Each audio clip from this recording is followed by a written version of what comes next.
কে তুই? উনি নতুন এসেছেন। আজকাল লোক বিড়ি বেচলে বাদামালাকেই চেনে না। আকিস শুধু নাম, আগে পরে কিছুই নেই। এই নামটা এখানে যে বাল কি বলবেন সেই বালই বলে দেবে আকিস বিড়ি কি জিনিস। কি ভেবেছিস 4টি বিড়ি আর এই পাতাকুড় নিয়ে আসলি আমি ভয় পেয়ে যাবো? তোর ড্রেস দেখে তো মনে হচ্ছে তুই বাজারে বিড়ি বিক্রি করে খাস। আমার যে বাদাম ভাজে তারও তোর চেয়ে বেশি স্টাইল। কি রে, এবার দেখে কি মনে হচ্ছে? তোর বাদাম ভাজাওয়ালা না তোর বাপ? তোর বাদামের দোকানটা আমার নামে লিখে দে।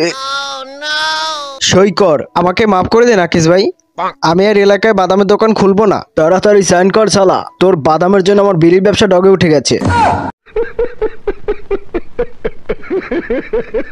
বাদাম হাতে নিয়ে খেতে খেতে পাদ মারা যায় ও পায়খানাও করা যায়, কিন্তু বিজনেস করা যায় না।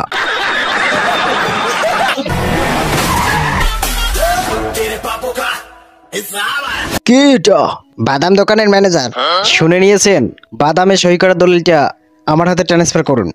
এই বিড়ি মালিকের সামনে দাঁড়িয়ে কথা বলছিস জানিস তুই? বলে দে আকিসকে বাইরফো কথা বলে গালে বাদাম পড়লে আর হাত চলে পচা বাদাম খেলে। ফেলে দে পচা বাদাম। তোর মারপিট দেখে আমার পিছন থেকে বাদাম বেরিয়ে গেছে, সেজন্য আমার মারপিট করার মুড চলে গেছে। চশমাটা পরে নি।